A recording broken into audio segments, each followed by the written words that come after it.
The episode begins with Lyda killing Abel, and this time, the kindly ones confirm he won't be resurrected like he usually is. In the instant her sword is buried in Abel's body instead of clutched in her hand, Lyda momentarily regains control and begins to realize the witches are exploiting her belief that Morpheus killed Daniel. But the spell on her is too strong, and she quickly falls back under their influence, picking up the sword again and returning to her vengeful mission. She and the kindly ones advance through the dreaming and are met by Merv Pumpkinhead, armed with a heavy machine gun. He opens fire with bravado, but the witches reverse the bullets midair, turning the blast back on him. Merv is torn apart, reduced to pulp and pumpkin juice. Matthew the Raven races back to the castle to alert Lucien and Cain of the attack.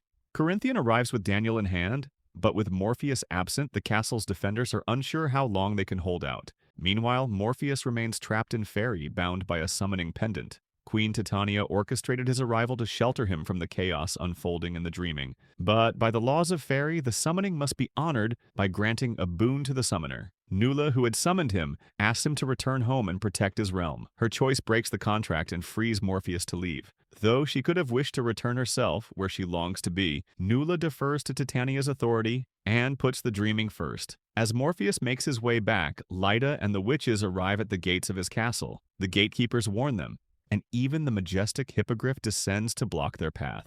In response, the witches begin rapidly aging the creature to death.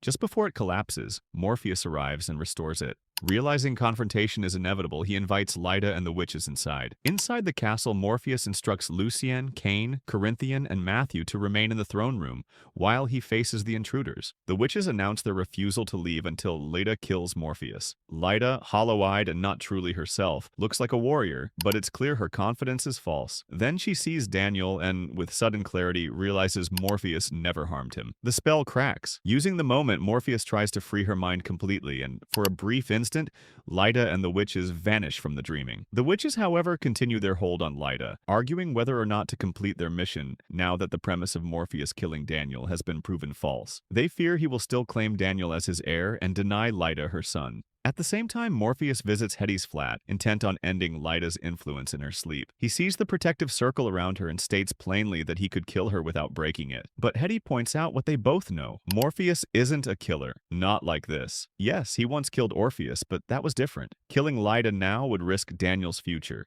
If Daniel learns his mother was slain by Morpheus, he might refuse to take on the mantle of Dream. Realizing he's out of options, Morpheus returns to the dreaming and tells his closest allies that he will face the witches alone in the furthest corner of the realm, away from everyone else. He's already spoken with Daniel and prepared him. The eagle stone around Daniel's neck will shield him. He sends everyone but Matthew away. Matthew insists on staying with him until the end and departs to meet the witches. Lucien attempts to watch Morpheus from afar through a crystal orb, but it remains dark until Daniel touches it. The orb lights up, confirming Daniel's emerging power, even if he can't yet wield it properly. To keep Daniel safe, Corinthian takes the orb away. As the tension builds, Death appears in the throne room. Her presence confirms what everyone feared. This is the end of Morpheus. At the edge of the dreaming, Morpheus tries one final time to reason with the witches, to convince them to let Lyda go and spare the dreaming. They refuse. He sends Matthew to summon Death. Heartbroken, the Raven flies back to the castle to deliver the message. Death joins Morpheus, and they have one last conversation. She asks why he won't come back, as he's done so many times before. He tells her that killing Orpheus broke him.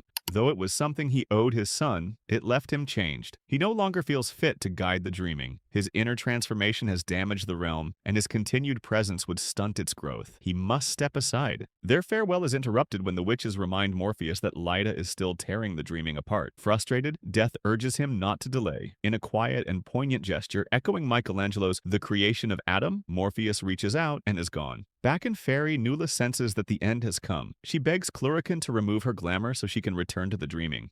Cluracan protests, fearing for her safety, but Nula insists. At the border to the dreaming, Titania and her warriors stand guard. Nula steps forward, asking for passage. Titania approaches with her sword, then hands it to Nula instead, granting her leave to fight in defense of the dreaming. Nula returns and finds Lyda in full fury, tearing the castle apart. She charges in and slices off Lyda's head, but this act doesn't kill her. Instead, Lyda wakes up from her magical slumber. She looks around, stunned. Outside, Hetty walks her dogs. One of them, Barnabas, now finally reunited with Delirium. Delirium realizes that Morpheus has died. though she suspected it already when her dragon companion, Goldie, vanished earlier. Hetty only confirms what she already felt in her heart. Hetty returns to find Lyda still processing the wreckage of her mind. She makes it clear to Lyda that while Morpheus had already sealed his fate by killing Orpheus, Lyda's rage accelerated his death. Had she seen through the witch's deception, had she not clung to vengeance, Morpheus might have lived long enough to pass the mantle peacefully. Instead, the dreaming was nearly destroyed, and Lyda got nothing in return, not even Daniel. The witches are gone, and Lyda is alone, left to deal with the loss of her child and the guilt of what she's done.